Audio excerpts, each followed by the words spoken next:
Okay, page 4.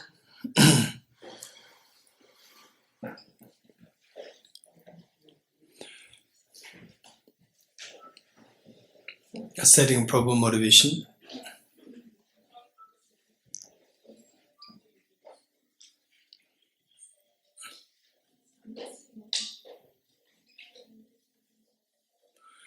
I go for refuge until I'm enlightened to the Buddha, the Dharma, and the Sangha. By my accumulations or practice of giving and so forth, may I become a Buddha to benefit all sentient beings. I go for refuge until I'm enlightened to the Buddha, the Dharma, and the Sangha. By my accumulations or practice of giving and so forth, may I become a Buddha to benefit all sentient beings. I go for refuge until I'm enlightened to the Buddha, the Dharma, and the Sangha. By my accumulations or practice of giving and so forth, may I become a Buddha to benefit all sentient beings. Independent origination, there is no ceasing, no arising, no annihilation, no permanence, no coming, no going, no separateness, and no sameness. I prostrate to the consummate Buddha, the supreme of all teachers, the one who taught this peace which is free of elaborations.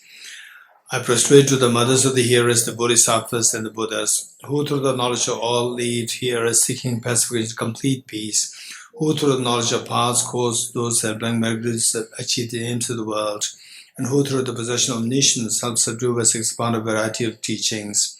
The one who is transformed into the reliable guide, motivated by altruism to benefit sentient beings, the teacher is to guide and protector to your administrations. The one who has eliminated the web of conceptualizations and is endowed with the divine bodies of the vast and the profound, who eternally shines for the forever noble light race, to you the Buddha make restorations. Inspired by wisdom and compassion, today in the Buddha's presence, I generate a mind of full awakening for the benefit of all sentient beings. Om ye dharma hetu prabhavam hetum desham dathagato yavatat desham chayo nirodha evam vati mahashramanaye svaha. Om ye dharma hetu prabhavam hetum desham dathagato yavatat desham chayo nirodha evam vati mahashramanaye svaha. Om ye dharma hetu prabhavam hetum desham dathagato yavatat desham chayo nirodha evam vati mahashramanaye svaha. All phenomena arise from causes. The causes are taught by the Tathagata. The cessation causes as well as taught by the great seer. Profound, peaceful, elaboration-free, clear light and non-composite. Such is the nectar of Dharma I have discovered. Finding no one who can fathom his teaching, in silence I return to the woods. Beyond utterance, thought and expression is a professional wisdom, which is unborn, unceased, and has the nature of space. Is the object of apprehension of self-realized wisdom, to you, the mother of the Buddhas of the 3 times of obeisance. Forces of Buddha's teachings. All composite things are impermanent. All contaminated things are the nature of suffering. All phenomena are the nature of emptiness and selflessness. Transcending sorrow is peace. The Guru is the Buddha, the Guru is the Dharma, likewise the Guru is the Sangha. The Guru is the source of everything wholesome. I go for refuge in the Guru. By the sound of the vibrant drum of Dharma, you liberate all beings of miseries. I beseech you to kindly remain and give teachings until the end of the expanse of billions of eons. The Buddha does not watch the naked videos of beings, nor does he remove their miseries by his hands. His spiritual realizations are not transferred to them. It is by teaching the truth of the suchness that the beings are liberated. With folded hands, I beseech the Buddhas of all directions to shine the light of Dharma for all bewildered miseries gloom. If you are attached to this life, you are not a spiritual practitioner. If you are attached to samsara, you have no renunciation. If you are attached to your own self-interest, you have no bodhicitta. If there is grasping, you do not have the view.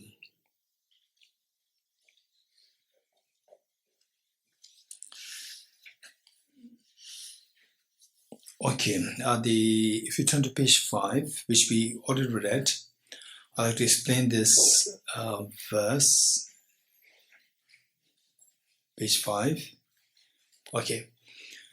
It says, I prostrate to the mothers of the hearers, the bodhisattvas and Buddhas. This is extremely important, that the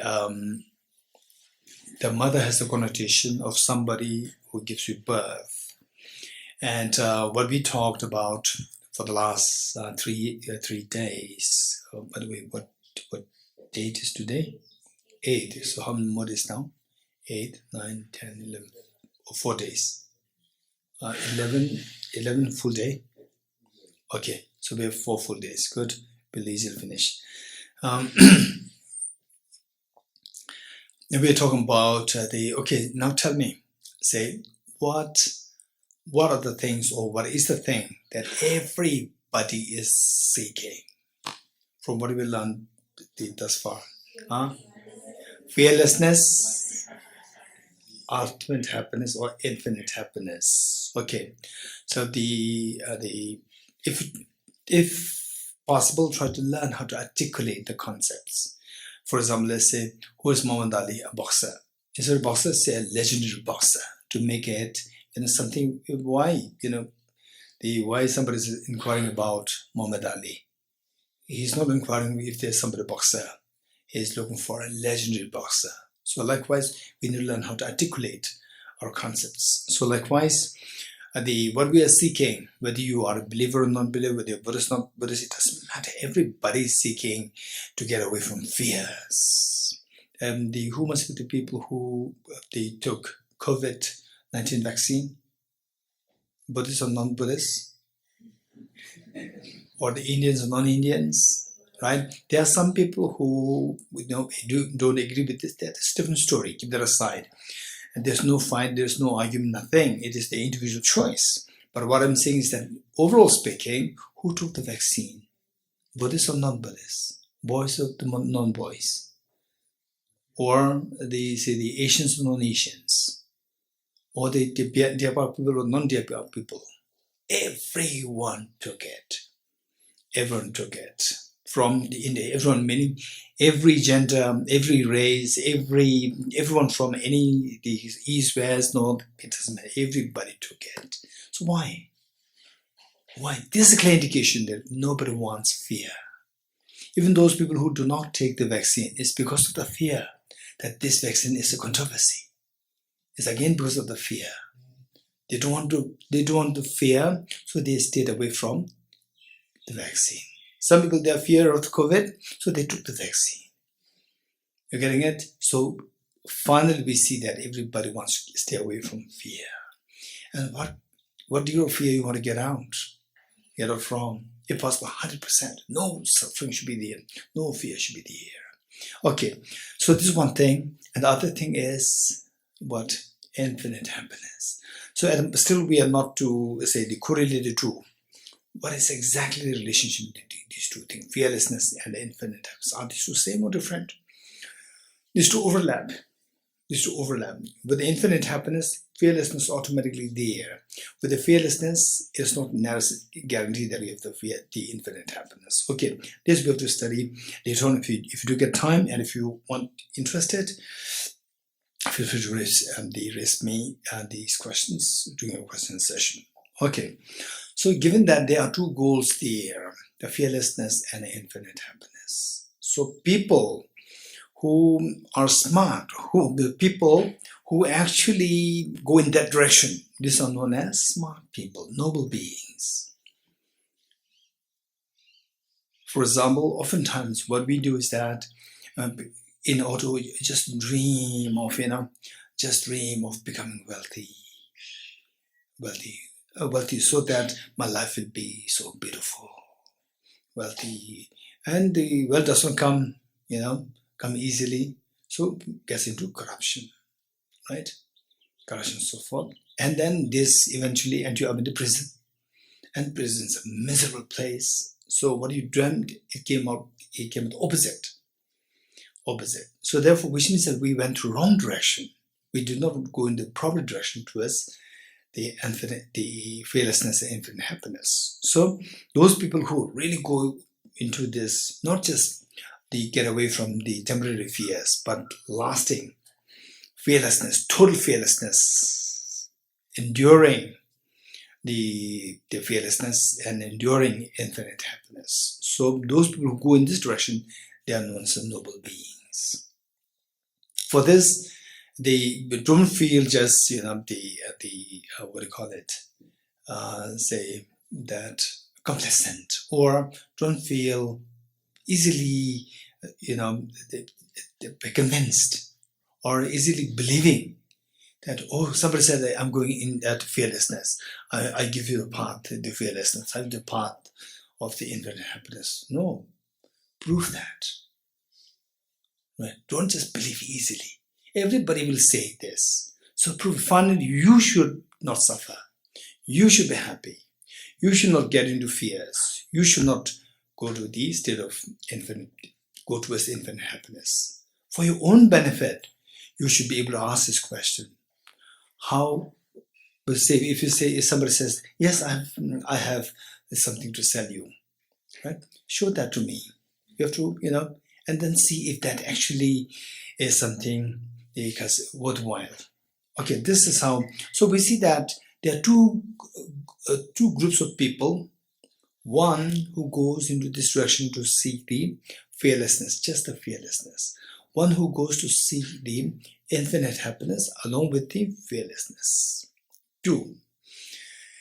First group, so technically speaking, these people seek nirvana.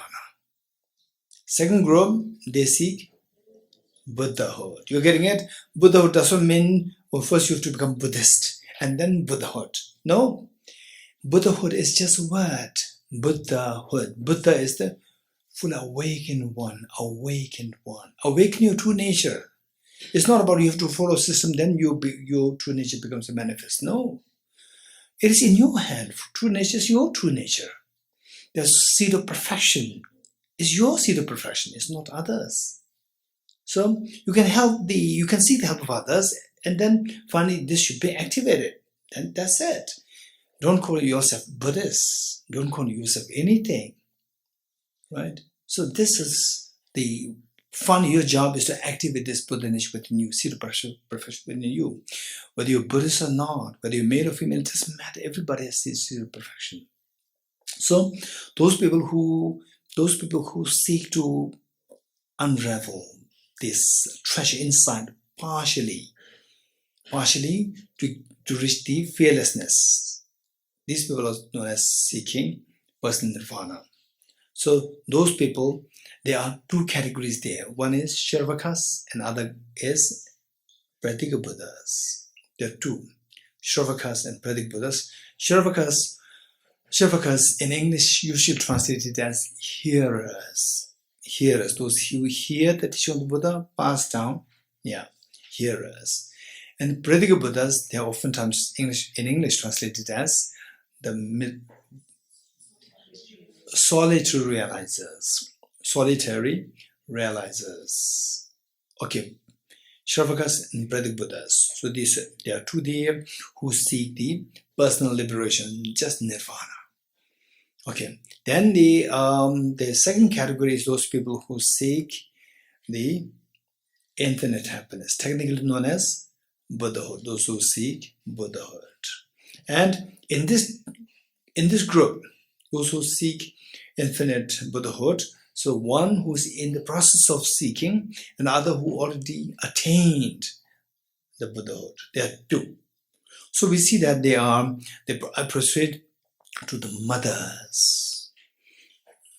In fact, this book, there were so many series of editors. The last one is Tejala. A series of editors. In every editor, I have a problem. All the editors, they delete this word, delete the letter S from the mothers. Nobody can have two mothers. Everyone will have only one mother. This must be a typo. They delete it. Again, where is this mother gone? Mother's gone. Again, put it back.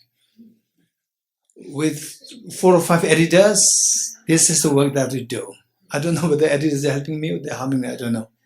Right? If I miss this, but they usually do not have this problem. The early editors. Okay. So the thing is that now we see that there are three groups of people. One who seek personal liberation, other who seek Buddhahood, one seek who's just fearlessness for oneself, and the one who seeks Buddhahood, infinite happiness. The third who already attained the infinite happiness. Three groups of people are there, and they have three aspirations. Each one of these three people, they have the three aspirations. Three aspirations are there. And say, for example, the mother gives birth to a child. Likewise, these three, they want these aspirations to be fulfilled. So there should be somebody like a mother to help them to accomplish their aspirations, to give birth to the aspirations. Okay, so the first one, those who seek personal liberation, or who seek the fearlessness for themselves. So for them, let's say what helps them to give rise to their result? It should be mental quality. It is not the mental power. It's not something physical things. It's a mental quality. In all these three cases, what gives rise to the result, the respective results, is the mental qualities. So these three mental qualities, which help them to accomplish their goals, which help them to give birth to their aspired goals. These three mental qualities are referred to as the three mothers. Just as a mother gives birth to the child on planet Earth, likewise, these three mental qualities, they give birth to the result that each one of these three seeks. You're getting it? Okay. So the first one, the three beings, what are they? What are the three? The Shavaka Buddhas together as one. Then those who seek total infinite happiness, those who seek, they are known as bodhisattvas. Bodhisattvas. Bodhi meaning full awakening. Sattva means the courageous one. The courageous one who dares to go in this direction to achieve the full awakening for all benefit, for all beings. Bodhisattvas. Then the third group, who already attained that goal of the infinite happiness. These are referred to as the Buddhas. So we have the personal liberation seekers, Bodhisattvas, and the Buddhas. Three groups are there. And what they seek is, the first group seeks personal liberation, absolute peace. Absolute peace. And second group and third group, the goal is much more the same. But there's something which is so unique presented by the Arya Maitreya. The second group seeks, they say, to guide the beings. So they're already in the path themselves. They're in the process of seeking. And they're seeking this goal is primarily to lead others. Then the third group, because you already attained the Buddhahood or already attained the ultimate state, your job is to actually giving teachings, to guide the beings by giving teachings. Okay, so it says that the three mothers are the knower of all, knower of the paths, and the knower of all aspects. Knower of all aspects, or the omniscient mind, which knows all aspects. Knower of all, knower of the path. Knower meaning the mind which realizes, the mind which knows all. And I'll explain what is all mean. The knower of the all, knower of the paths, and omniscient mind which knows all aspects. So these three are the three mental qualities which help these three individuals to accomplish what they have in their mind. So the knower of the all, what is knower of the all? All doesn't mean all phenomena. It means all aspects of the reality of the Four Noble Truths, Reality is 16 aspects of Four Noble Truths. Four Noble Truths, to keep it simple, all aspects of the Four Noble Truths. So once you know this, this will help you to attain fearlessness. Within Four Noble Truths, emptiness is included. Okay, the knower of the paths. So the individual has to know, say, the different paths. For example, if you're in Delhi and people are here, some say that I want to go to Deer Park, you should be able to guide the person. If you're very compassionate, you should be able to guide the person to show the path to the Deer Park. Somebody says, I want to go to Sikkim, then you should be able to show the path to Sikkim. Not everyone to Deer Park, right? Those who come to Deer Park, let them go to Deer Park. Those who want to go to pubs, not to pubs, right? Okay, to Sikkim, wherever. So you have to know the paths. So this is what the Bodhisattvas, they want to have, the know of the paths. So for the Buddhas, to simply, it says, the Buddhas do not watch the negativity of beings. Nor do the Buddhas remove the miseries of the beings, nor they transfer their spiritual realizations. Then it is through teaching the suchness that the beings are liberated. Teaching. So finally, the beings can best be benefited through teachings, to give them the wisdom to dispel the darkness of ignorance. Giving material resources is fine, good.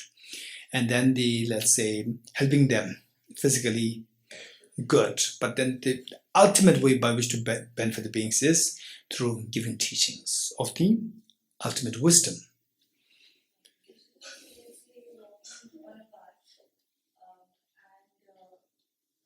You know the path yet, but you're a seeker, and somebody guided you.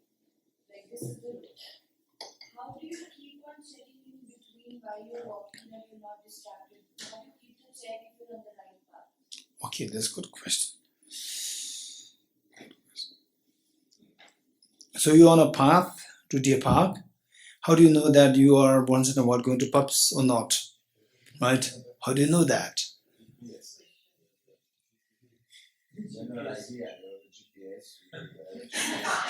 Sometimes GPS can take you to a horrible place.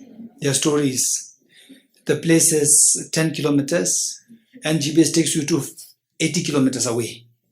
And finally you realize it's not there, it's going away from the place. Okay, how? So idea is blueprint. The blueprint, the roadmap, it must be very clear in your mind. So first, it must be established through the wisdom derived through learning. Then, wisdom derived through reflection. With the reflection, you get conviction. Conviction means, for example, you are here. What is that place where paragliding, what is that place known as? Biling. Okay. How many of you been to Biling? How many of you have not been to Biling? But can you see Biling from here? Okay. How many of you have not been to Biling? Raise hands. How many of you have not been to Biling and seen Biling? Raise hands. From distance. That is Biling. You're getting it?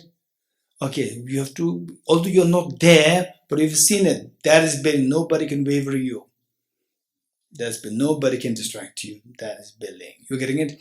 So wisdom of reflection, this is the benefit. With the wisdom of reflection, nobody can sway you. Is it true? Is it not true? How do you know? Right? Oh, he said like this, she said, no, you have seen this. If somebody says, this is Biling, you are right. If somebody says, this is not Biling, some pointed to south, 100% you are sure that please stay away. I don't want you as my guide. I know there's a Biling there. You're getting anybody who takes you closer towards that direction, there's a proper guide. Anybody who takes you away from this, you should please stop. I'll stay away from you. You're getting it? Okay. So therefore, the wisdom derived through reflection is so important. For which the wisdom derived through the studies or learning, this is so important. We have to have extensive studies, not being complacent with the partial studies or partial understanding. You're getting it? Yes. So then, do you need a guru? And what if the guru is in conflict with the guru? Or do you need a guru at all if you feel you're kind of lost and stuck? Okay, this is a good question. First, the most important, first you must have the blueprint. Blueprint meaning wisdom draw through reflection. That you must reach there. You must reach there and don't hurry for hunting guru. Don't hunt for guru. You getting it? And if you hunt for guru, then in few days you will have conflict with your guru. Right? Guru is not giving me attention. What is this guru? Right? All these conflicts will happen. So don't hunt for gurus. You're bound to meet with people who will tell you that you have to hunt a guru. Right? Without hunting a guru, you will not have a spiritual path. Man, you are bound to meet with these people. When you meet with such people, remember Dear Park, right? Dorji is saying like this, don't hunt for guru. You getting it? What should you hunt? What do you hunt? Pinzola? Okay, hunt the wisdom derived through reflection, through the wisdom derived through learning. You're getting it? Hunt for these two. Don't hunt for guru. Right? Then complications arise. Once you have the wisdom derived through learning, wisdom derived through reflection, you become very confident that, okay, this is billing. Or you are not there. From distance you can see billing. This is billing. Right? How to go there? Rajendra, should I walk? Oh, I see. Then how should I go there? No, I want to reach there in 10 minutes. Oh, it looks like very near. It looks like very near. Yeah, So this is confidence. Look, there's a degree of confidence. The Ajir is, yes, it looks near, right? But there's no way. This is the only way. Either you walk for 45 minutes, more, 1.5 hours. Look, very, very confident. Okay, so billing is there. That you should know. Then how you go there, how they speak, you can see the confidence. That is guru. You're getting it? Before you see the billing, don't hunt for guru. You're getting, if you hunt for guru, it's a self-torture. Right? It's a self-torture. Particularly bigger the guru, not been the bigger the celebrity, more the celebrity, you'll be in problem. You're getting it? You will not get attention. Okay. So what I'm saying is, this is so important. So eventually, once you see the billing, once you have the roadmap, then to go into the details. For example, you know where to go to, how to go to, let's say, you know how to go to Deer Park. And the same, how to get the ticket to Deer Park. How to get the train ticket, bus ticket, the airplane. From the airport, is it walking distance to Deer Park? Or what should they do? All these things are the details. These details, somebody experience will help you. Somebody experience. You're getting it? And it'll taxi. But how to get the taxi? Right? Good person. Can I rely on the person or not? Taxi driver, can I rely on this person or not? Okay. Then you call the Park office and the Praveen just said, don't worry, I'll send you what is that? Vijay. Or in taxi driver who Deer Park is very confident, I'll send to that person. So this is where the details are required. For the details, we need a guru. For the blueprint, you have to self-effort, study and reflection. You're getting it? Thank you. The studies themselves were taught by someone. So okay, good. Guru here was mentioned in what we read 5 minutes ago. Guru is the Buddha, Guru is the Dharma. That is Guru is the Sangha. that is. So we have to understand first what is Guru before we seek him. No, we are not seeking guru. Don't hunt guru. Don't hunt guru. First, we have to hunt the wisdom derived through learning and wisdom derived through meditation, the reflection. And meanwhile, also add the meditation once in a while. So this will make you see the billing, when you see the destination. Once you see the destination very clearly, then you need a guide to take you there. That is your guru. You getting it? Okay, good. And this is one thing. Number two, even to study these, what the Omananda said is very true. Even to study these, once say for example, somebody maybe very selfish, but I can't imagine somebody, the intelligent person following somebody who's very selfish as your guru. I don't think so.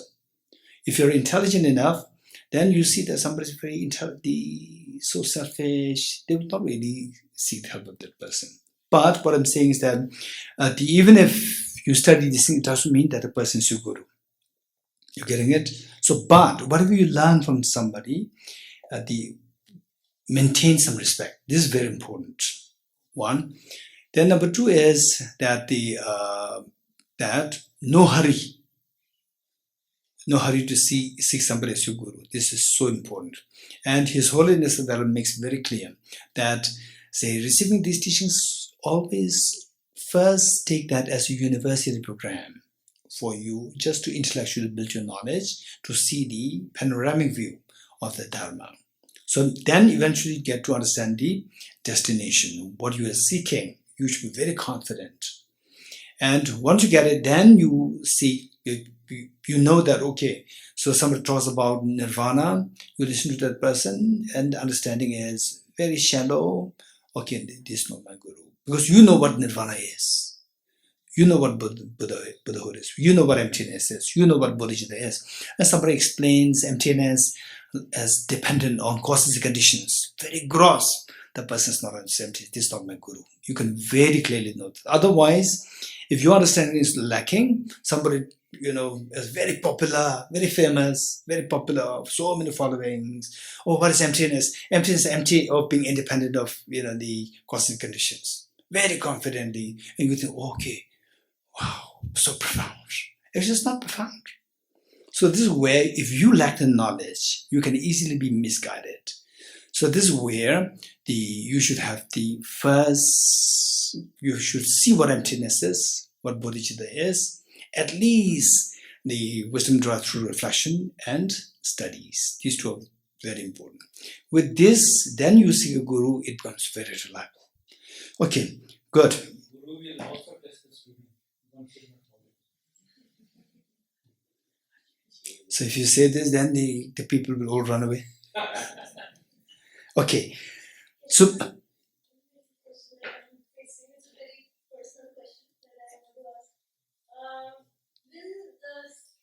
the realization of emptiness also depend on intelligence of the person? okay, this is a good question. I'm getting short sometimes. You are very intelligent. Sometimes naughty.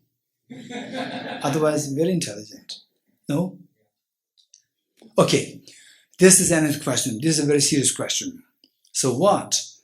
Emptiness sometimes is said is more complicated than quantum mechanics, right? And quantum mechanics is far away, is very far away from my capacity. So is there possibility for me to understand emptiness? This question. So what's the problem? What do you think is your problem? And Ishita thinks that the problem is intelligence, lack of intelligence. So let's say that intelligence, even that is something to be, even that intelligence is dependently originated. You're getting it? Even the intelligence also dependently originated. We can sharpen this intelligence. And believe it or not, in the process of studying emptiness, your intelligence is being sharpened. So you remember last time I told you that if you study emptiness, if you consistently are into study reflection emptiness, you will not suffer from Alzheimer's. You're getting it? Why you're not suffering from Alzheimer's? Because your brain is active. There's so much that your intelligence and the rewiring happen in your brain. Very stable rewiring happens in the brain to keep your brain very active. You're getting it? So that way, even your intelligence, don't underestimate yourself. Don't say that. Don't ever say that. When I'm in school, I'm just the average student in physics, hopeless, mathematics, hopeless. Don't ever say this, right? Partly because that the class is huge, that the teacher cannot give attention to all the students. And some of the students are very gifted, but the treasure inside remains unraveled because the teacher could not identify you as a gifted person. You're getting it, number one. Number two, everybody has this treasure. And depending on where it is, some down, some little up, right? So if we can retrieve this. We can retrieve this treasure. How? How? Guru blessings or study. Study. Guarantee that you study, believe it or not. I've seen with my own eyes. Even nowadays I'm seeing.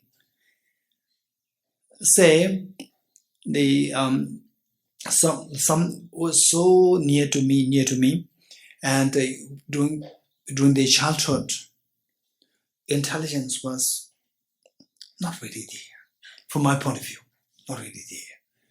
And then one of the nephews, he said that he told his aunt that, aunt, please don't expect, if you don't have the intelligence, you can't do anything. But my nephew, that nephew is very smart. He said that, aunt, you don't force anything. So where this missing, then the intelligence missing, then no hope. But it's not true. The same person who my nephew described as no intelligence, later on, with a passion arisen, suddenly the passion aroused, and studying it became, coming to understand the very sophisticated, the philosophy very profoundly. I'm so amazed. Wow, that's amazing. So there's a Buddha nature in everyone. So therefore, what I'm saying is that even though you may think that I don't have intelligence, even conventionally, you must have the intelligence. The thing is that in your school days, the school teachers may not be able to identify you. Only if somebody is outspoken or manifests, some smartness, then the teachers will always concentrate on them. For example, in my school days, I will not mention the name of the teacher. In my school days, I was terribly hopeless in Hindi. Always failed in Hindi. And then the teacher comes. There were two girls, both day scholars. Day scholars means they get the opportunity to interact with the Indian local Indians. So the Hindi is much better, naturally. And the Hindi teacher comes and the Hindi teacher sits on the desk, not on the chair, sits on the desk. And then they ask the first girl who is better in Hindi would call the girl, sitting, stand up, and paro. Paro means read. We have only 35 minutes class, and she spends 15 minutes reading, and all the boys and girls, they are just doing something, and then after 15 minutes, sitting beto, then the next sitting, and then the next Yankee uto paro. The next 15 minutes Yankee, right? And then all of us says, how will we learn Hindi, right? How can my teacher possibly see the potential in me to know Hindi, right? Hopeless, totally hopeless, right? So if this is what happens, then how can you, then some of us may think that I'm so hopeless in mathematics, I'm so hopeless in the physics, I'm so hopeless in intelligence. No, even intelligence is dependent originated. Believe it or not, never underestimate this. Nobody can say that you are hopeless in intelligence. Only you can say this. You say this, and this is the greatest failure. Nobody can rule out you as a hopeless person. Only you can, and that's the greatest failure. So therefore, keep studying this. Believe it or not, you will realize that after a few years, you'll realize that, oh, look, even many of the other people who are otherwise very intelligent, with the concept of emptiness, they don't understand this. This is how we can, in a nuanced form, we can go like this, but the person cannot understand it. I understand this. It's intelligence. So you see that your intelligence has grown. So while studying, two things are happening. One is accumulating information. Number two is your intelligence is gathered or is sharpened. Two things happening together. You're getting it? So therefore, for emptiness, you do need intelligence. You don't do anything to sharpen your intelligence. Go somewhere to sharpen your intelligence. Keep studying these. Information is gathered, plus your intelligence is constantly being sharpened. It's because of this that during the time when you become older, no danger of suffering from Alzheimer's. You getting it? Good. Okay. Yes. I'd like to comment on that. Yes. I think when we say the word intelligence, in this context of spiritual studies, doesn't mean necessarily intellectual intelligence. Someone may understand everything intellectually, but they don't have that kind of spiritual intelligence to grasp the things. In the same way that to be a social worker, you don't need to be intellectually intelligent, you need to be emotionally intelligent to understand. So if we think that intelligence just expresses itself through intellectual studies, then not everyone may be qualified. I would say everyone may not be qualified. Everyone will be qualified. Everyone will be qualified, but so this is something that we should be very objective in our approach. You should be very objective in our approach. The spirituality, people with a spiritual bent of mind, is so precious. People who are without a spiritual bent of mind, even that is also dependent originated. But depends on the conducive factors, they will also become spiritual bent of mind. And spiritual bent of mind with intelligence, that becomes such a leading light for many people. For example, like his son said, Dalai Lama. If you have a spiritual bent of mind, if you don't have the intelligence, you cannot really go like this. So, therefore, for example, like emptiness. This is an amazing concept. And if, believe it or not, emptiness, it may take me, if there's a brilliant physicist, if somebody were to teach emptiness properly, the physicist will get emptiness very quickly.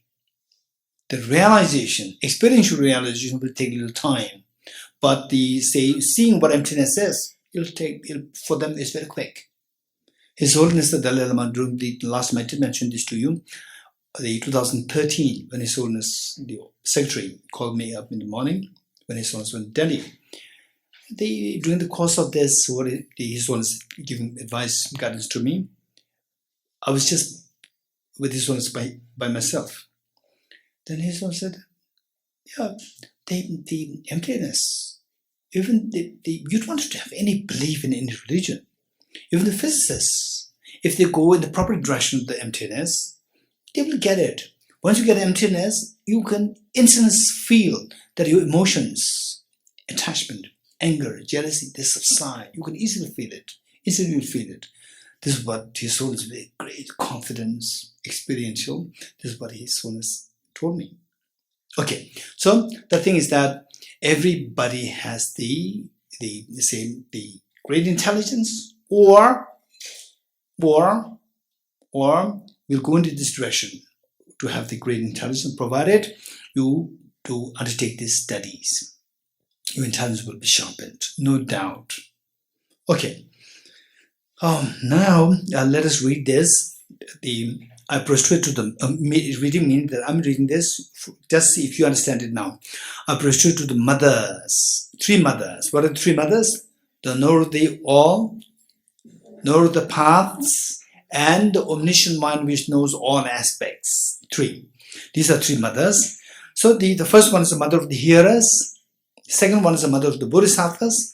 And the third is the mother of the Buddhas. So it says, I prostrate to the mothers, respectively, of the hearers, the bodhisattvas, and the Buddhas. Okay, the first one, the first mother. What is the first mother? The knower of the all. The knower of the all, through the knowledge of all. Look, through the knowledge of all, knower of the all, they have what?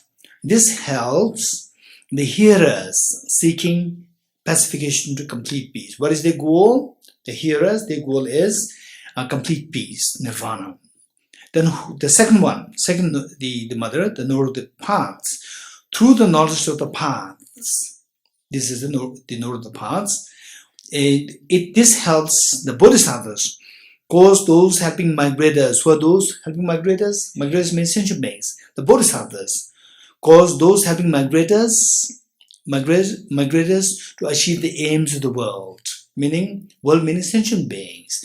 Those who want to benefit the beings by showing the different paths. This is the note of the paths help them to achieve that goal. Then finally, and through the possession of omniscience, the third mother, helps subduers meaning the Buddhas, helps the Buddhas to expand the varieties of teachings. So what the unique thing about the Buddha, Buddhas also give teachings, but why the Buddha is ascribed with this unique, the feature of giving teachings is because that who can teach perfectly well,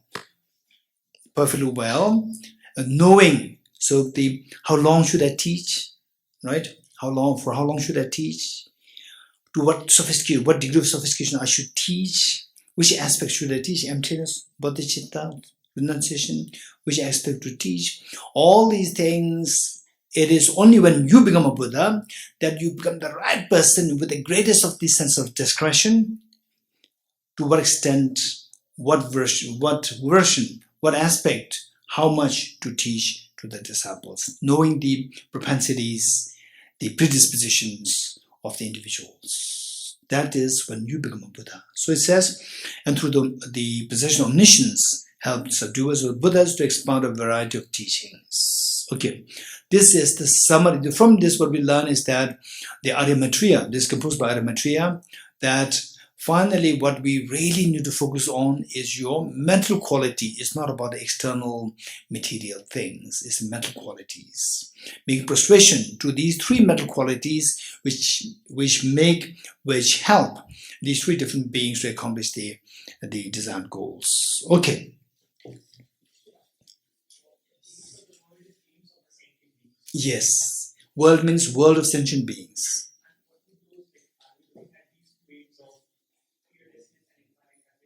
Okay, that's good. That's true. Okay, the sentient beings. That's good point. Thank you. The sentient beings. If you look at the sentient beings, what kind of sentient beings are they? Are they looking for Buddhahood, or are they looking for chemistry or mathematics or building? Yes. Okay. So some they seek to reduce their suffering. Some they seek to work for the family. Some are very selfish, Even within family, some are very selfish, right? The children, even some the husband. The mother is usually not selfish. The husband can be a little selfish. Sometimes, not all.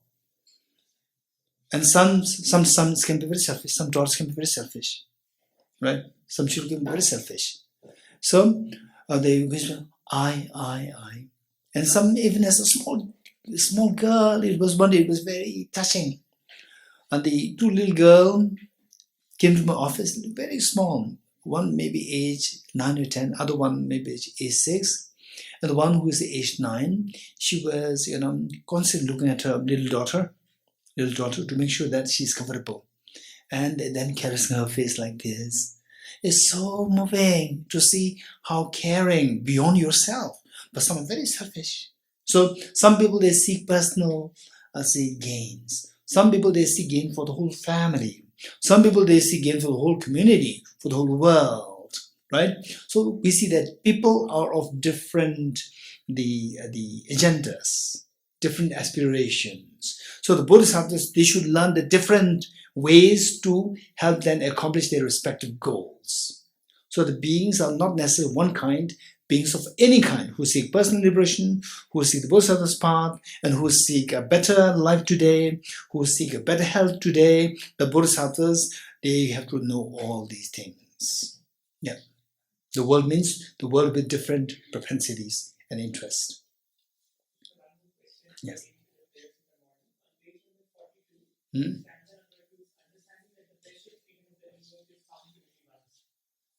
Say it again. Okay. Yes.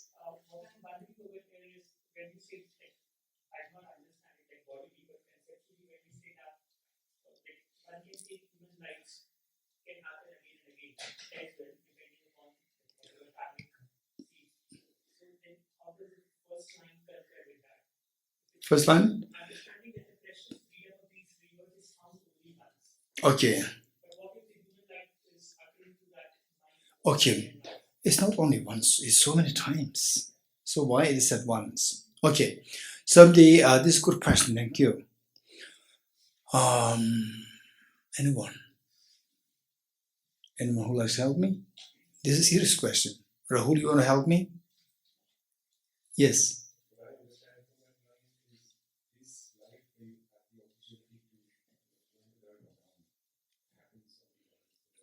Okay, so the once here means the rarity is so rare.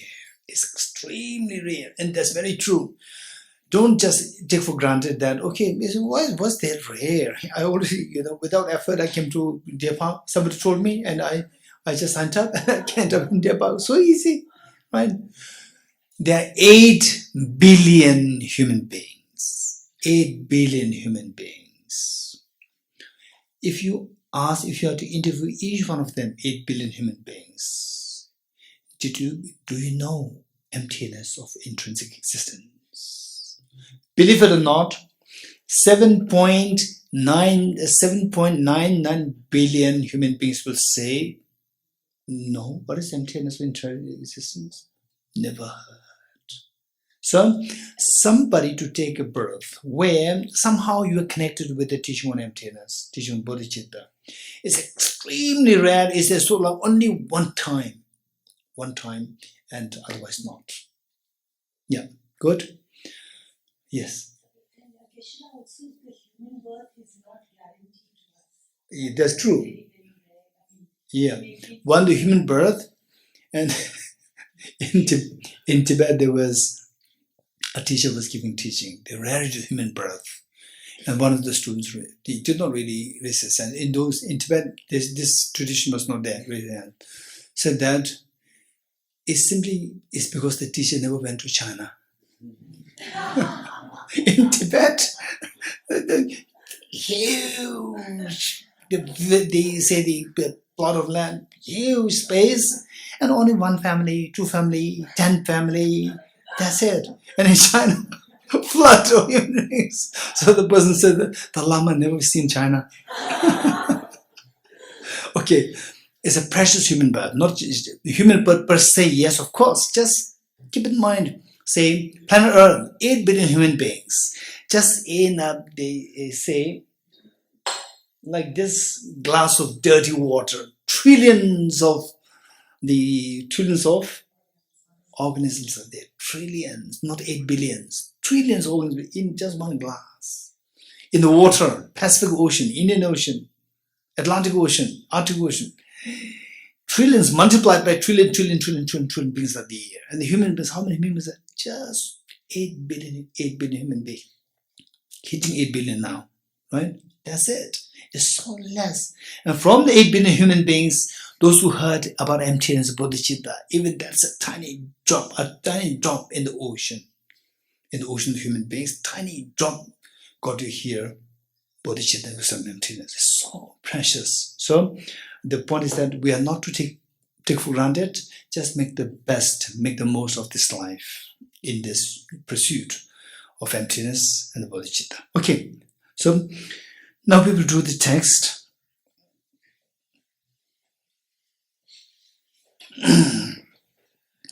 Okay, the text, at times it may become a little complicated. I'll try to make it as simple as possible. And okay, did you all have this text? Okay, just raise hands those who do not have this. Okay, no, okay, bring more, yeah.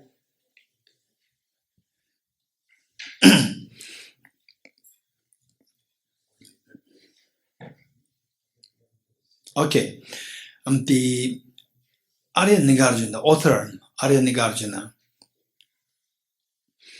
The author Arya Nagarjuna, we need to know a little bit about Arya Nagarjuna. the Buddha, at one point, when giving the discourse on the emptiness, the Bodhisattva's path, one of his disciples stood up and asked the Buddha that that this teaching is so profound.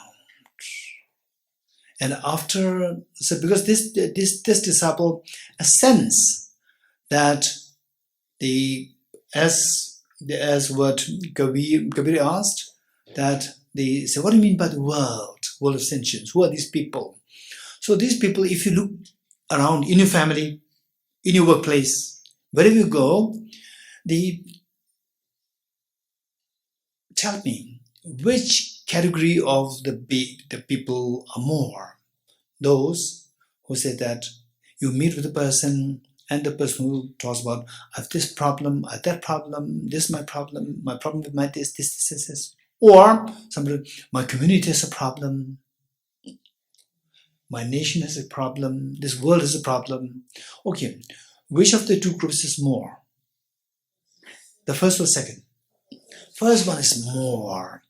So, and at the time of the Buddha just walking here and there, going for alms round, going from one place to another. So then the villagers, they see this, there's somebody there as a teacher and his disciples there, and the teacher looks, very calm, very compassionate, very wise, and he or she has a problem, go to the teacher, sir, I have this problem, please help me. And somebody will say, I have a family problem. Somebody will say, our tribe has a problem, please help us to solve this problem. So of these people, we see that most of the people who talk about me, only a handful of people may talk about the tribe, the community. Do you agree with me? So the Buddha taught according to what they request. So because the number of the people who talk about self is more, the Buddha taught more of the teaching more of the personal liberation.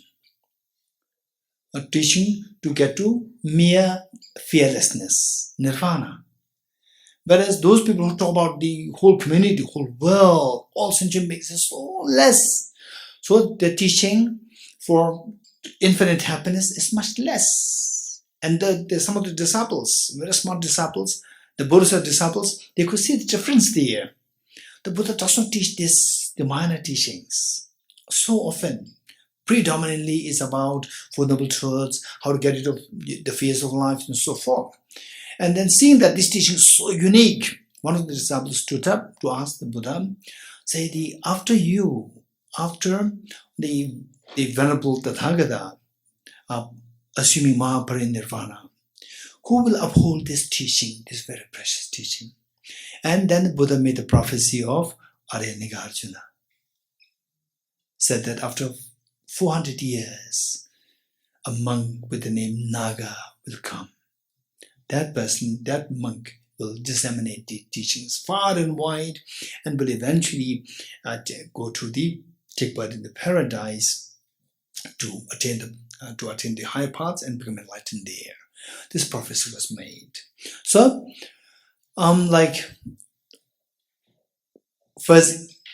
the first century AD, and there is a discrepancy in the dates. Let's say 1st century AD, some say 2nd century, it doesn't matter. They say 1st century AD, a boy, newborn baby was born. And in those days in India, from a very good family. The families, they take the child to the astrologers, to the gurus, to seek blessings and to ask for any pujas to be done, for the child to be healthy and grow nice and so forth. And the astrologer or the guru made the prophecy that this child will not live for more than 7 days. And the parents, they were so devastated, they made the request to the guru, please do something to make him live longer. Then the guru advised you to do this puja, that puja and so forth. This generosity to this number of the monks, nuns and so forth. Then his life can be extended to 7 months. Then they did it. And then 7 months coming to an end. Again they went to the Guru, please do something that is like a big step further. And if you do these the procedures, generosity, then the life can be spent 7 years. Beyond this, no chance. You cannot do anything. So the parents, the child approaches the 7 years, then the parents, they felt so desperate, and they do not want to see the child dying in front of their eyes.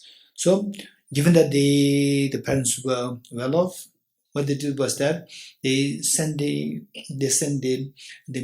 helper, family helper, the maid or the servant, whatever, to take the child with all the facilities like food and everything, and take them. And when the child dies, that's it. Then the maid and the young boy they met the great saint Saraha. The great saint Saraha could see something in this boy and said that, where are you taking this child? And the maid, they narrated the whole story. And the great saint Saraha said that, hey, don't worry, no need to take him anywhere, give him with me. And then let's say this evening, it's the completion of 7th year, the great Saraha, he put his robe around Nagarjuna, this boy, and then blessed him with, blessed him in many ways. Then he survived, and he became a great the philosopher, logician, and revered as the second Buddha. Okay, so according to the yeah.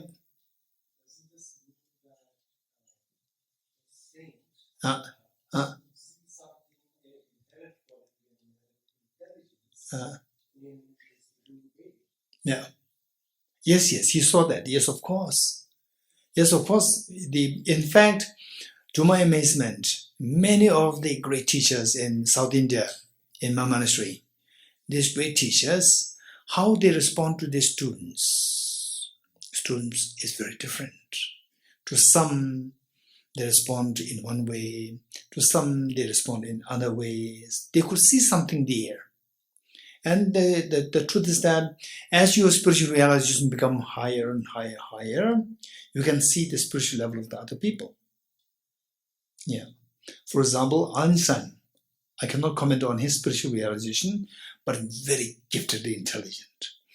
So it said that he was so desperate to apply for PhD, and nobody is accepting him as their student. Then finally, the family background. So with this, finally, he got the chance to sit for the exam for the entry into the PhD. Then he wrote one paper, submitted, and the vice chancellor, they assigned some professor to assess these papers. And particularly for Einstein, there were 2 professors. And the vice chancellor asked the 2 professors, okay, do you think that this boy is eligible for PhD? And the 2 professors both said that more than eligible. He's exceptionally gifted. And the vice chancellor was so curious. What did you write? The 2 professors, we did not know what he wrote. We could not understand we could not understand anything what he wrote there. It's so sophisticated, we cannot understand it, right? So they could see that his intelligence is far their intelligence, right? But where they do not know, right? So this says, yes, the great teachers, they can see that. Okay, good. And it's said, the legend has said that when Nagarjuna at one point, when he was giving teachings, then let's say the radiance and the natural sandalwood fragrance is being, pervading. And then when there were particularly 2 young men, when they leave, the sandalwood fragrance disappears. Again, when the teaching starts, they come, again it happens. So Nagarjuna asked them, so Where did you come from?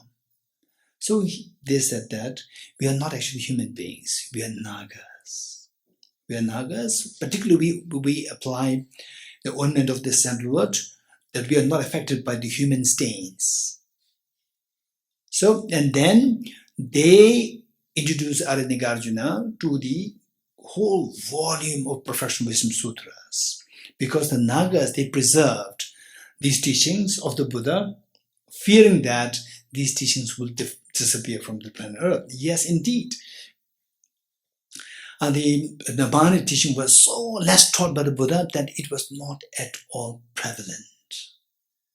And then it can easily disappear. Yes, it disappeared for several years, for 500 years it disappeared. Nagarjuna came, and then with the Nagas, the encounter, this will retreat. So today we have this all because of this kindness, Nagarjuna's contribution, and what the Nagas, they preserved. The Nagas finally, they offered this to Nagarjuna. Nagarjuna brought them, and then now is available. All this what we're studying, all these sutras on emptiness, they're all because of this. Okay, so with this, we turn to page.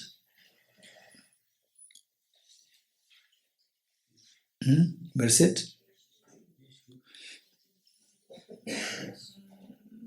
Okay.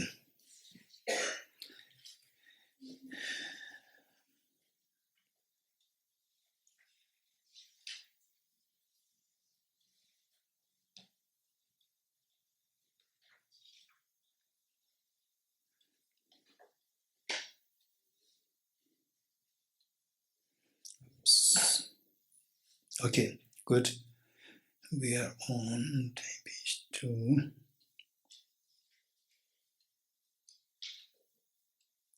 It's good. The Nora is going to be a little technical.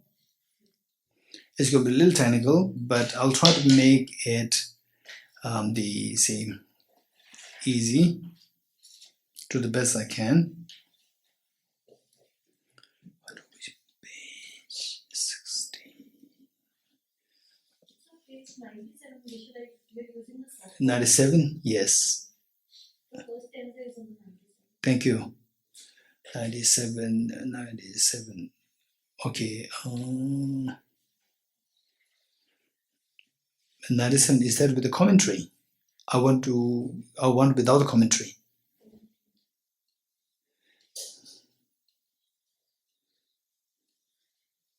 Then to 79. 79, are you sure?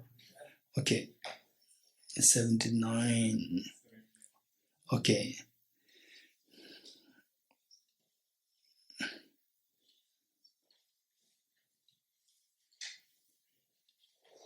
Okay, good. We are there. Good. Okay.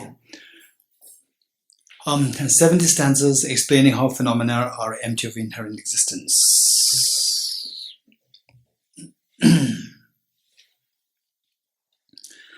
The master text composed by Nagarjuna is Mula Madhyamaka Karika.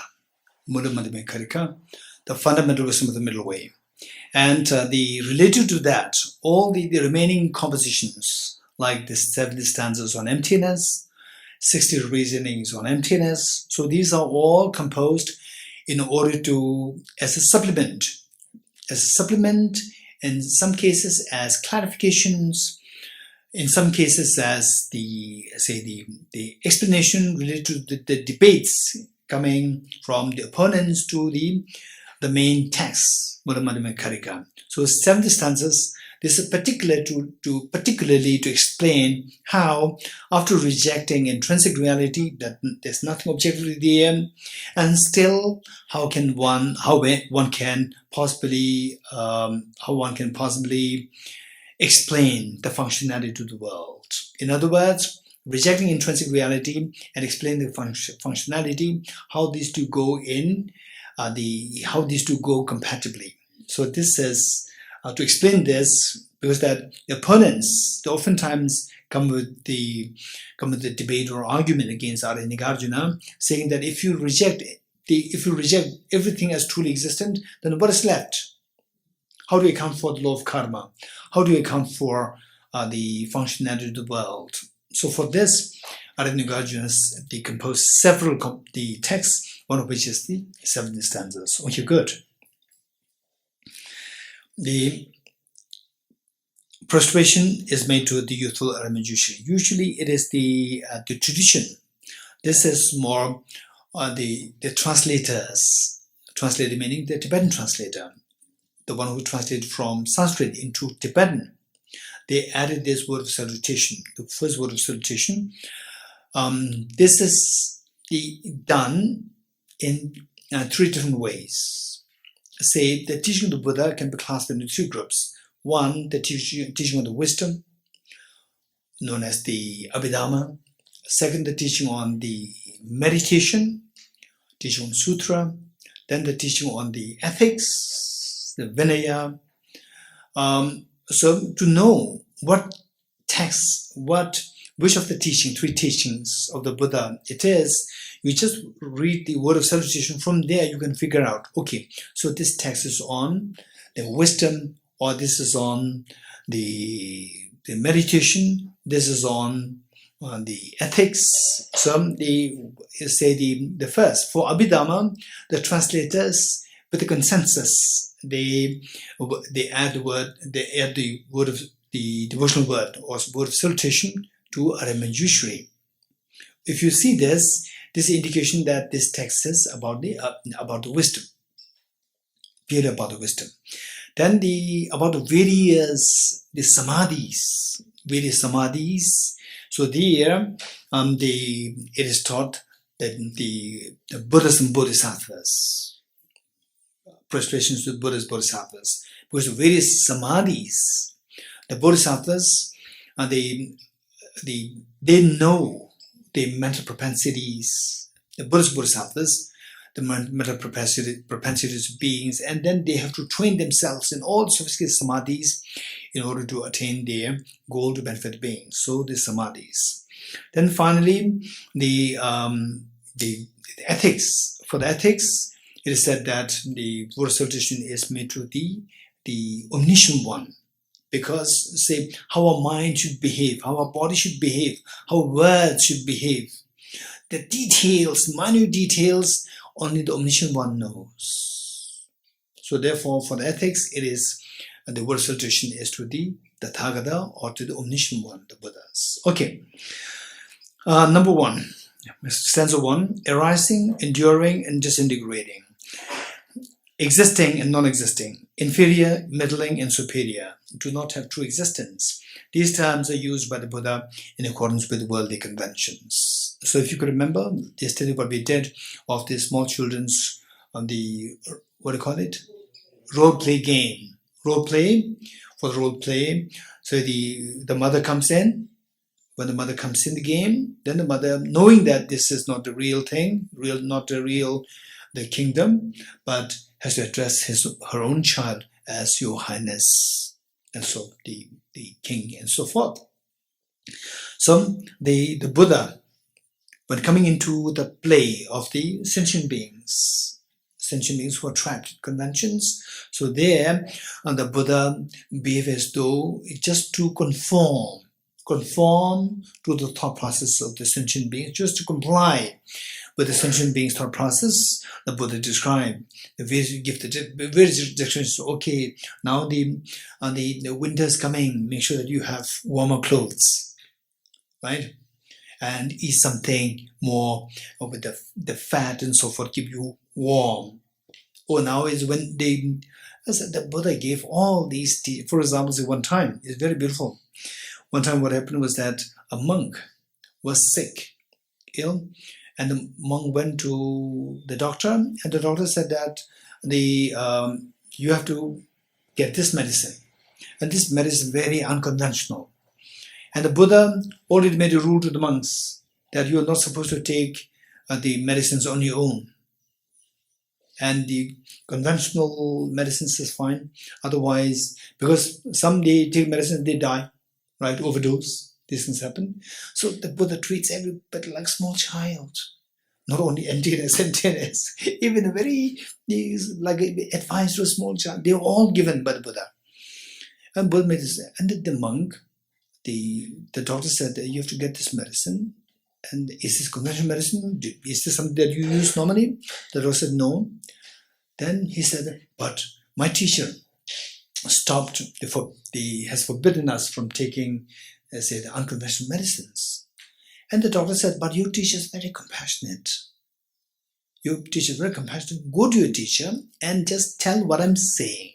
And then the teacher will for sure tell you to take this medicine. So the student went there, the monk went there, and then the Buddha said that if this is only medicine, then you have to take it. Right? No, you have to take it. The doctor said it? Yes, you have to take it. Then he so happily went to the doctor.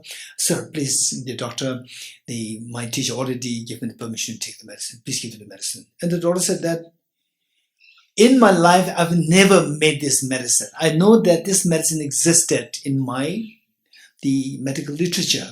I know that such medicine exists, but I never made this medicine. I never gave it to any patient thus far. I don't know how to make it myself. Then he told the monk, but don't worry, go to your teacher, and your teacher is omniscient. He will teach you how to make these medicines and bring the recipe to me. Then he went to the Buddha and said, sir, the doctor is saying that he never made this medicine. And he says that you know how to, you're the omniscient one, you know how to. And the Buddha gave whole the list of the ingredients. And said how to mix them, all these things. And then he gives the doctor prepared it and gives it the monk. So look, all these small details. So, but the Buddha knows that they're all empty of objective reality. They're all projection of one's own mind. They're like the play of the game, play of the small children. And yet, some of the conventions we can deny very easily. Some conventions we cannot deny. Some conventions can last for 1 year. Some conventions last for forever. You're getting it? Okay. So that as long as there's a human body, samsaric body, the convention that you have to take medicines, you take the right medicine. These are all the conventions, and it holds true as long as the complicated physical body and the mental, the afflictions, karmas are there. This holds true. Yes? So what we perceive as also non-conventions. Say it again. What we perceive as non-conventions. This is not convention. Can it also be a Very good. You're very intelligent. Okay. Now look, I get stuck. Somebody help me. Hey, to see something as non-conventional, is it seeing conventional or not? It's convention. So it's contradictory, right? Oh, so which means that everything is convention. On the other hand, to see non-convention is also convention. How come? That's interesting. Either non-convention should be emptiness or should be non-emptiness. If it's non-emptiness, it should be seen by the conventional mind, conventional analysis. If a conventional analysis sees, it should be conventional truth, right? Non-conventional should be convention. Interesting. Okay, anybody who can help me? No one? No, you want to help me or not? Good.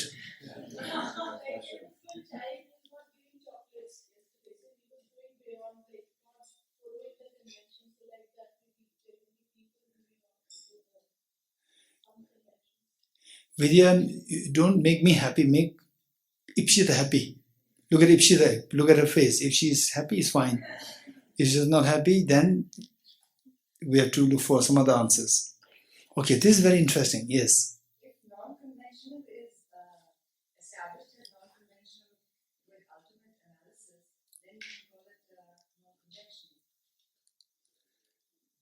Non-conventional, is it existent or not? Non-conventional, is it emptiness or not? It is emptiness. It is emptiness. If it is emptiness, then it is not conventional. It is not conventional truth.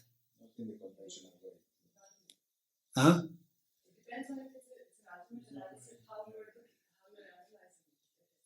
Conventional analysis or ultimate analysis. Okay, so what is being said is that unconventional unconventional, in terms of the truth, conventional truth, ultimate truth. Unconventional, if you refer to that as something which is not conventional truth, it should be ultimate truth.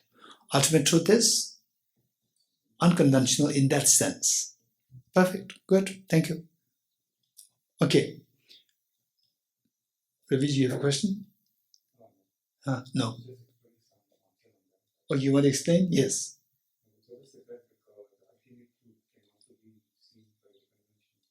Okay. Ultimate truth can be seen by, even ultimate truth has two truths. Even ultimate, everything has two truths. Ultimate truth has two truths. Conventional truth and ultimate truth. Ultimate truth. Ultimate truth can also be seen by the mind analyzing. When the ultimate truth is seen by the mind analyzing conventional analysis, then what is seen as ultimate truth is seen. So that is the conventional truth of the ultimate truth. Ultimate truth is the conventional truth of the ultimate truth.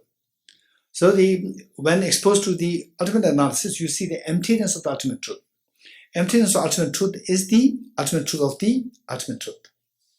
Right? Ipshita, happy? So? Okay, that's so. Okay, good. Thank you. Good. Okay, now I know that more hands are coming up, but let us at least do the verses. Let us be. You be compassionate towards me. Okay. Arising, enduring, and disintegrating.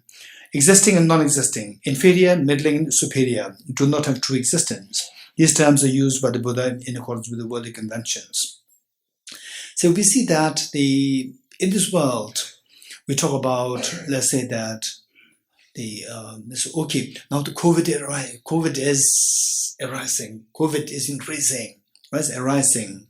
So now is a phase of, now what is it? Enduring or disintegrating or ceasing? More like ceasing now. So 2021 was more like enduring. So arising, enduring, disintegrating. This is what we see as the characteristics of the impermanent phenomena. Something which arises, endures, and ceases.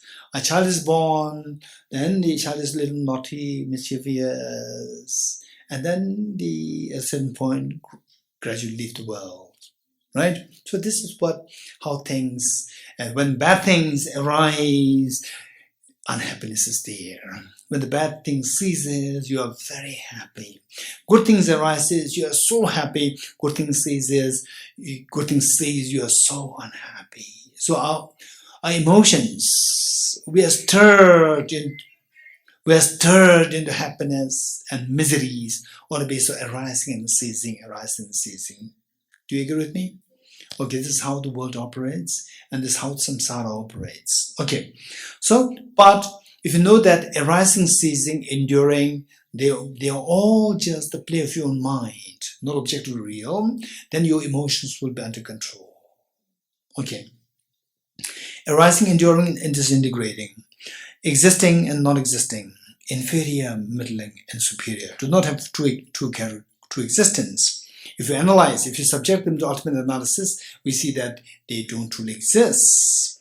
And these terms, then why? Why the Buddha used why the Buddha said that, okay, truth of the suffering, what's second truth? Four Noble Truths. The first one, truth of the suffering. What is the second truth? Truth of the cause of suffering. Truth of suffering arises from the cause of suffering. Arising is taught, arising.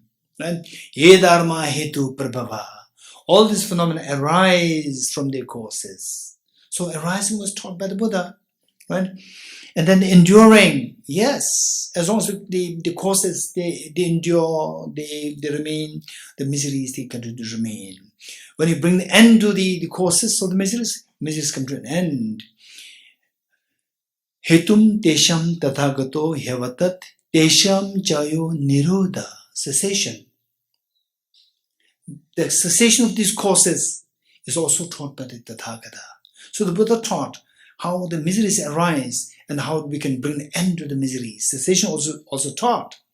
So if they don't exist as truly, then why did Buddha taught that way? So it says these terms are used by the Buddha in accordance with the worldly conventions. And the worldly conventions, there are two.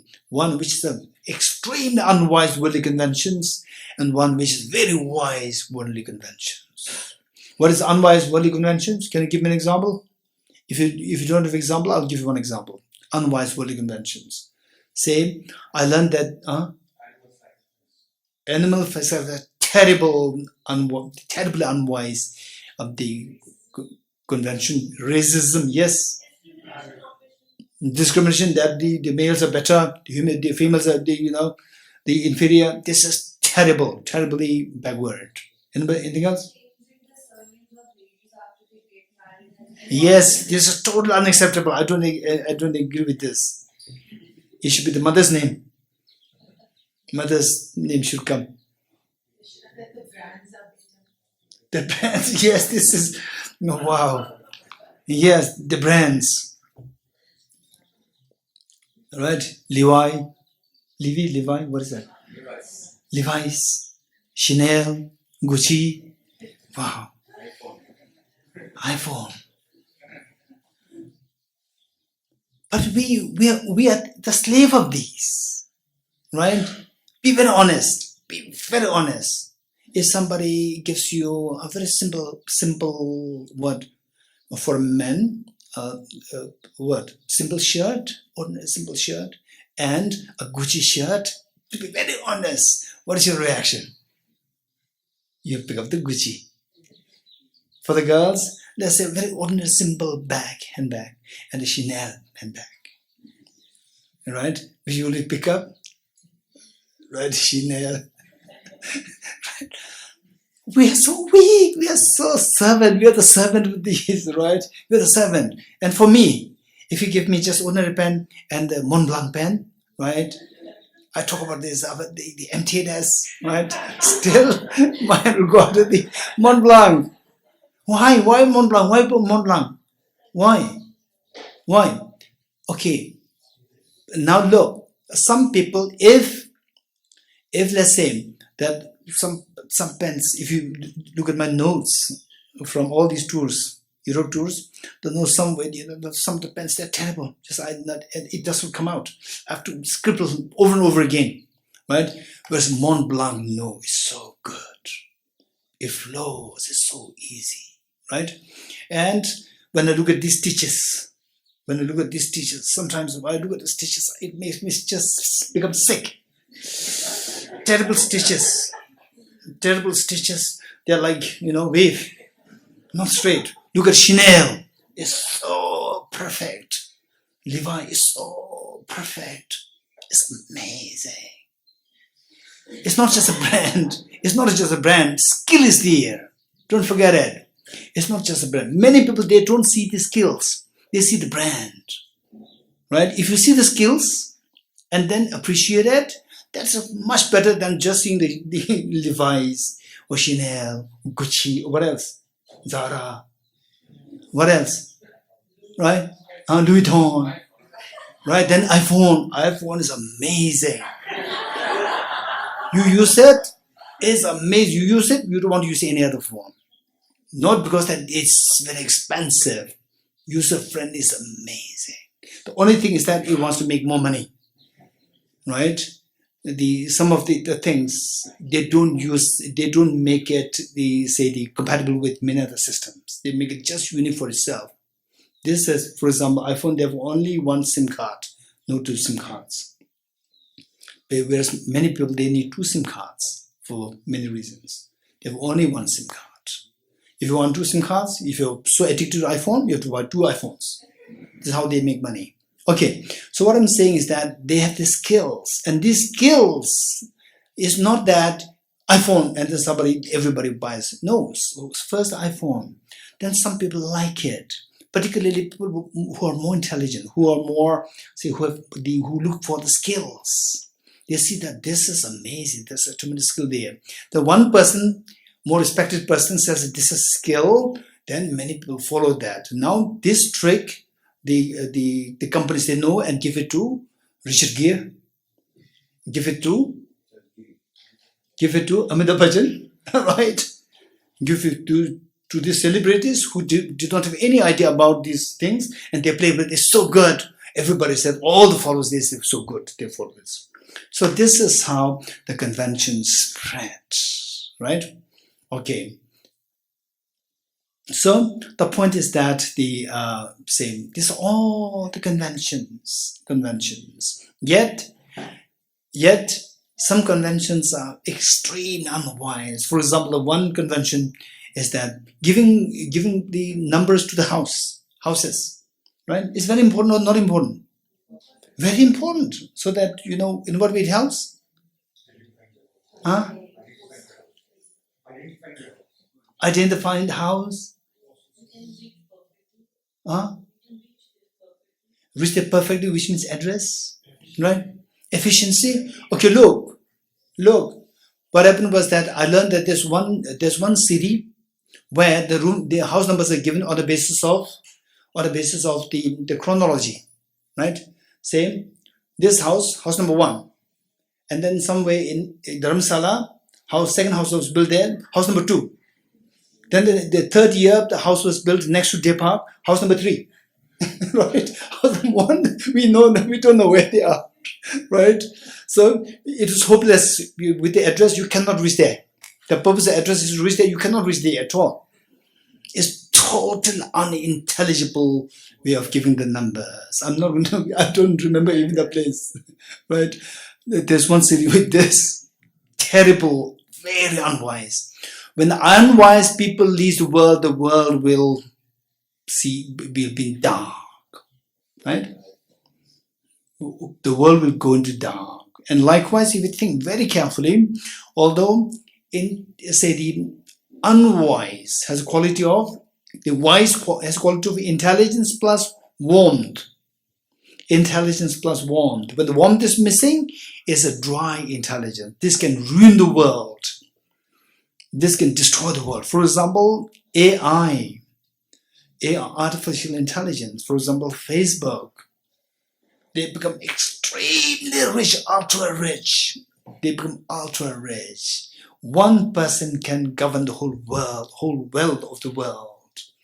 We should be very careful. The leaders should be extremely careful, and the leaders should not be under the money of the business people, these corporate people. Then to finish, the world will be in the hands of 1 or 2 people. It's very dangerous. This is when there's a intelligence without the heart. Without heart. People earn money, hard work, just get $10. And somebody sits there and millions of people have to forcefully, they have to drop $100, $200, $300, becoming billionaire. One person becoming like this. This is where there's intelligence, no heart. Okay, so therefore, yet these are all conventions. Some conventions very cruel, but they abide for too long.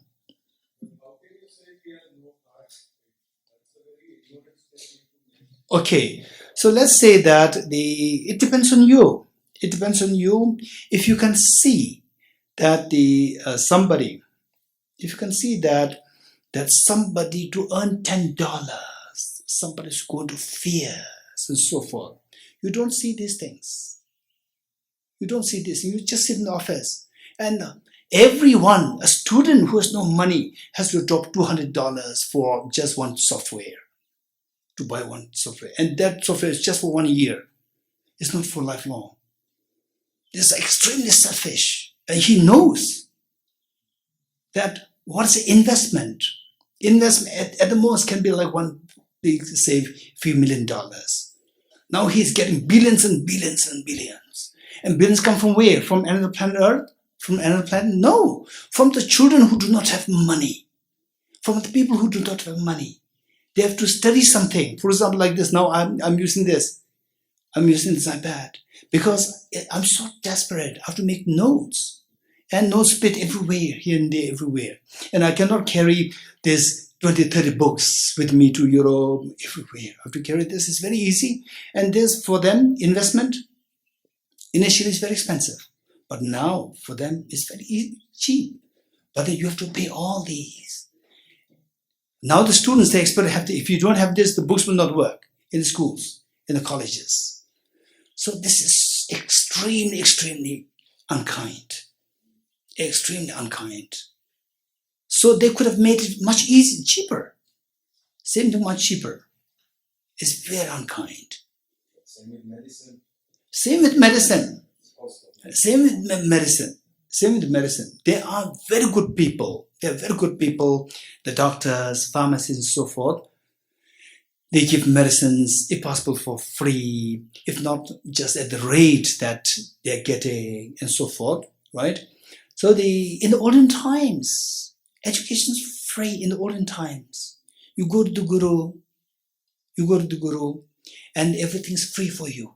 Everything meaning that all education is free for you, right? You don't have to pay anything. So whatever, from your heart, whatever you have, say a simple brand you offer to the Guru, that's it. Right? You don't have to, where is your fee? Where is your this? Where is this? This is all not there. Okay. But meanwhile, it doesn't mean that with change of time, we can't expect what was 2,000 years ago to still continue today. His Holiness the Dalai Lama makes extremely, extremely practical. One time, somebody came to His Holiness and complained. In Mongolia, the monasteries, they're charging the entry fee, right, from the visitors. His Holiness is very practical. So monasteries, they have to survive. In the olden times, people offer donations. People make offerings. So the monasteries don't really have to worry. Nowadays, nobody makes offerings, but the monasteries have to survive. So the monasteries serve as a place of solace for the people. The people want to come. It's not that the monasteries are forcing the people to come. If they force the people to come, then why you are charging us if you want us to come? They come on their own. So for that, they need a place to go. When they don't want to come, monastery will shut. It's fine, that's a different story. But they come. They come and the monasteries survive. For His Holiness said that even the monasteries, they also have to survive. Very practical. He's seeing from all the angles, not just looking from the 2,000 years ago to time. Right? Even the monasteries have to survive. For that, they need a little bit of income, and you need the monastery. Monastery to survive. If you don't need the monastery doesn't have to survive, then it's fine. You don't pay, you don't go there, it's fine. But if you want to go there, monastery to survive, and you don't offer anything, the way in the manner it used to be in the past. So the monastery to survive, for that, they need some, revenue. Okay, so this is how it works. Okay. Deyata Om Gate Gate Paragate Parasam Gate Bodhi Swaha Om Gate Gate Paragate Parasam Gate Bodhi Swaha Tyata Om Gate Gate Paragate Parasam Gate Bodhi Swaha